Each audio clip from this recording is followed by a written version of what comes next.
Review for The Fall Guy, starring Ryan Gosling and Emily Blunt, directed by David Leitch, who co-directed John Wick. So, although I think on IMDb it says that he was a producer, not a director, I think that was a problem with the Directors Guild of America. But him and someone else directed John Wick. So, and the other guy that half directed John Wick went on to direct John Wick 2, 3, 4, some other movies. But anyways, the Fall Guy, I thought it was okay. I thought I would enjoy it more, honestly, because the trailer for it I thought was like really good, really well made trailer. But I just thought it was okay. Unfortunately, I think it flopped. I mean, hopefully, maybe it makes some more money. I guess it's fall this weekend wasn't that much, but so enjoyed the movie. I mean, Ryan Gosling and Emily Blunt I think are great together. The best thing about this movie is Ryan Gosling, though, definitely. And right, and the director also did Bullet Train, which I just watched, and I thought it was pretty good. Is this better than Bullet Train? I'd probably say I like it more than Bullet Train, but Bullet Train was pretty good too. So overall, like the movie, probably give it like a 7 out of 10. I just watched Ghostbusters, Frozen Empire, and that's a movie that I thought could have been a little better. So I'd probably give this a little bit more than that. I think this is a little better than that movie. I'd say that movie I think I said was like a 6.5 out of 10. And I'd say this is like a 7 for me. But Aaron Taylor Johnson's in this. He's a really sleazy guy in this. So, um, and he's also in Bullet Train. So, but anyways, like the movie. I'm gonna get into spoilers now. So, the problem with this movie though is, I think the plot, it's really meandering. It's kind of all over the place. I was kind of like, wait, what's happening now? Because basically, Ryan Gosling is being set up for a murder of, I believe it was another stuntman, and Aaron Taylor Johnson is the murderer. He's having a party, and they're all getting drunk, and um he's with this another stuntman, and then I think they kind of start like fake fighting each other, and then he kicks him, and the guy falls back and breaks his neck and dies. And this is all on camera. This is all on a cell phone. And then Aaron Taylor Johnson's agent, I believe it's his agent, who's also a producer on the movie, I guess, but and is the agent of Ryan Gosling, then says, okay, we're going to frame Ryan Gosling for this because they look almost the same, and they could CGI his face on him. They have almost similar builds, heights. I mean, it's a stuntman. And they really do, like, they look very similar. Like, because in some shots they're right next to each other, and they have like a small beard and the hair, and they're wearing the same outfits, and I'm like, wow, they can almost be like twin brothers. Um,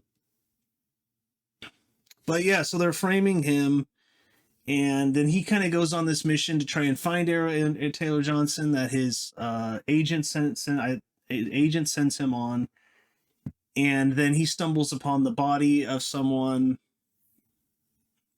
and then the rest of the movie unfolds. And there's a lot of twists and turns, but I just didn't find them that interesting, or maybe I just didn't care. Um, so I think that's maybe my biggest problem with the movie is just the plot. It seems almost thrown together at the last minute, which is kind of odd. But um, Gosling has some funny stuff in the movie. I thought the stuff with the dog was pretty hilarious. Pretty much all the stuff with the dog, and the dog takes commands in French, which I thought was funny. So, um,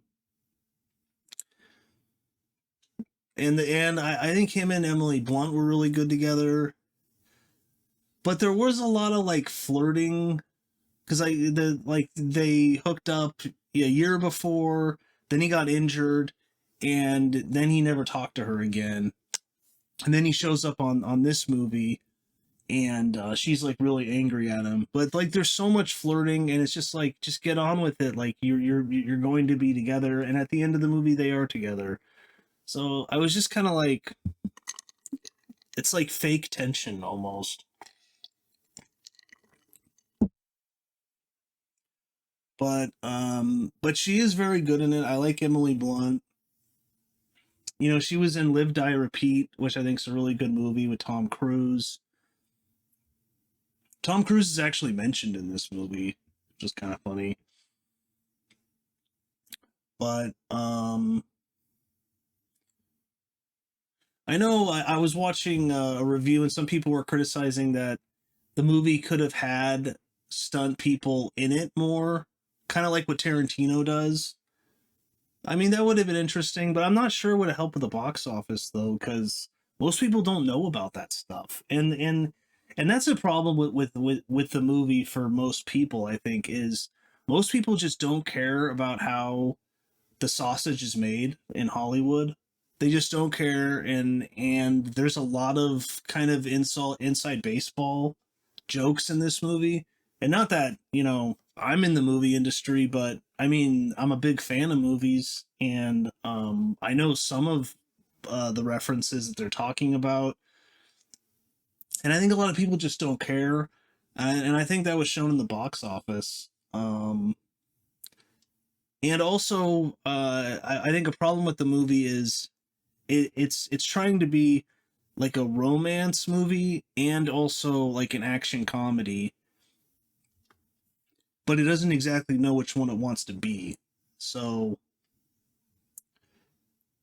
and I think that's why it didn't really hit with in theaters. But I don't know, maybe we'll have more success on streaming.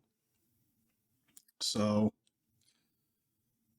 but and I'm not going to go through the whole plot because there's a lot of twists and turns, and I don't know, some of them I just thought were, the plot seemed like it was an afterthought. It seemed like they wanted to make a movie about stuntmen in the industry, starring Ryan Gosling, have kind of a romance with the director, Emily Blunt, and then the rest of it they kind of just filled in because in the end it's Aaron Taylor Johnson who's the villain, and he is a real like slime bag in this. Um, I thought he was better in Bullet Train, but he's playing a more likable character in that movie. So, and he's also using his real accent because yeah, he's also doing like when he's shooting when she's shooting him on scene on set, as this big action star, he's totally doing a Matthew McConaughey accent, like totally. Like it's very obvious. I mean, it's not bad. It's not bad. He's doing like a Texan Matthew McConaughey accent, so it's not terrible. I don't know, like a month ago there was a like a rumor that Aaron Taylor Johnson's going to be the next but James Bond, because he is English, and but in almost all of his movies he does an American accent. So maybe, I mean, I just don't really see it, but maybe. I mean, in Bullet Train, that's probably the best performance I've seen him give. I mean, since Kick Ass, maybe, because he isn't Kick Ass. It's been a long time since I've seen that movie, so I don't really remember exactly. But um, so maybe since Kick Ass, but let's see. Oh yeah, the music in this movie I thought was very good. The editing with the music and some of the scenes was very well done. It's a great soundtrack. Probably be a good soundtrack to get. So so yeah, that was one of my favorite things in this movie. I think was just the way that music was edited into some of the scenes. I thought the first act was kind of slow. I think the movie picks up in the second and the third act a lot, especially the third act. I thought was really, really good. That's when I was like, okay, this movie's all kind of jiving together. The gears are going. You know, like it feels like it really hit its stride in the third act. So, but unfortunately, it didn't. I mean, it's at like 150 million, but I think that's about its budget. And if you know anything about the movie industry, they only take about, I don't know. I've heard 50% up to 2/3 of a, like when it's in a theater in America, or really anywhere in the West, and then in China apparently they get even less, but they get about half or 2/3, and the rest goes to the theater. So, because I don't think a lot of people realize that. They're like, oh well, its budget was this, and it made 30 million more than its budget, so it made money. And it's like, no, because there was that the budget doesn't even cover the marketing too. So all those trailers, that's not in the budget. So the budget I think was like 150 million, and then you have to add in another 100 million or so for the trailers. So, but anyways, looking at the trivia, apparently Steven Spielberg, big fan of this movie. Ryan, in the trivia it says Ryan Gosling had a chance encounter with Spielberg, who told him he loved the movie. Gosling said, as far as I'm concerned, it doesn't matter anymore what happened. Steven Spielberg liked it. That was an all time moment for me. I'm really excited for people to see it. I think it's a really special movie. I'd say it's a good movie. But I mean, if you're in that industry like Steven Spielberg is, he's worked with stuntmen obviously throughout his whole career, and I could definitely see like movie directors really digging this movie because there is a lot of inside baseball. Like I said, Gosling had at least 4 stunt doubles. Let's see, with 8.5 car rolls. What's the point five? Either the car rolls or not, right? Okay. This movie breaks the Guinness World Record of the most car rolls, a fact which is actually mentioned in the movie. Guess I missed that. Oh, the movie's called Metal Storm, a real film from 1983. It even shares the same tagline. It's high noon at the edge of the universe. It's kind of funny. Ryan Gosling has a fear of heights, but did the 150-foot fall at the beginning of the movie.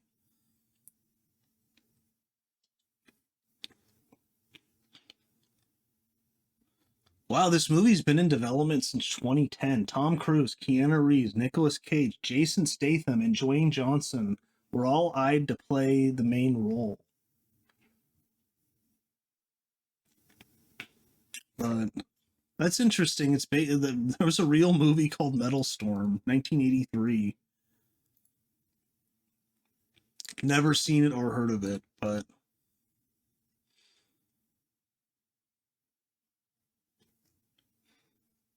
um, apparently it's based on a real TV show from the 80s, which I've never seen. But if anyone's seen that show, comment below. Let me know if it's any good.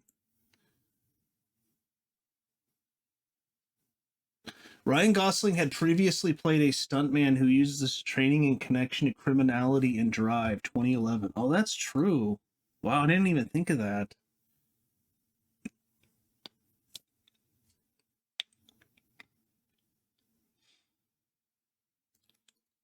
David Leitch made the choice to direct this movie instead of Will Smith's Fast and Loose.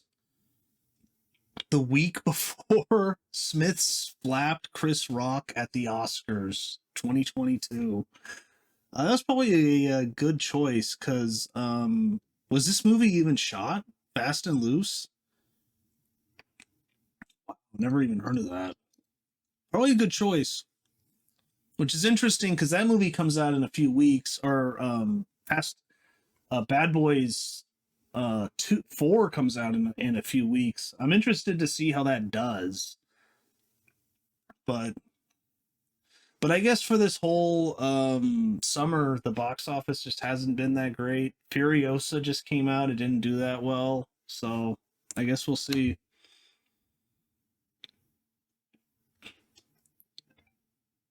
The film cast includes 3 Oscar nominees: Ryan Gosling, Emily Blunt, and Stephanie Sue. So Gosling does have an awesome Miami Vice jacket in the movie, and they do play the Miami Vice theme song. I really like that jacket. It's like so cool.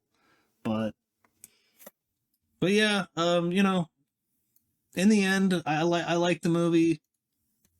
I don't think it's anything amazing, but um, yeah, if you've seen it, let me know what you all thought. If you thought it was good or bad. If you agree with me about the plot, I think that's the worst part of the movie, and the mystery of it. It just I don't think it really worked. But if you could do me a favor and smash that like button, that'd be great. And I think that's about it, though. I'll see you next time.